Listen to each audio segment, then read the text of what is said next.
Jeneza lina msemo lasema, ya ibn Adam, ewe mwanadamu, undhur ilayya biaqlika, nitizame vizuri kwa akili yako, usinitizame kwa macho yako. Anal muhayyau linaqlika, mimi jeneza nimetengenezwa kwa ajili ya kukuhamisha wewe, kwa ajili ya kukuondoa wewe kwenye kitanda chako kizuri, kwa ajili ya kukuondoa wewe kwenye godoro lako zuri. Ndio nimeweka kwa ajili hiyo, kukutoa hapo.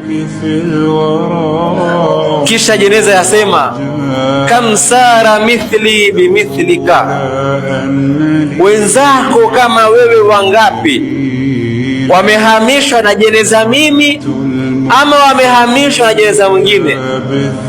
Kisha asema, ana sarirul manaya, mimi ndio kitanda cha mwisho ambacho kwamba utakachokilalia wewe mwanadamu.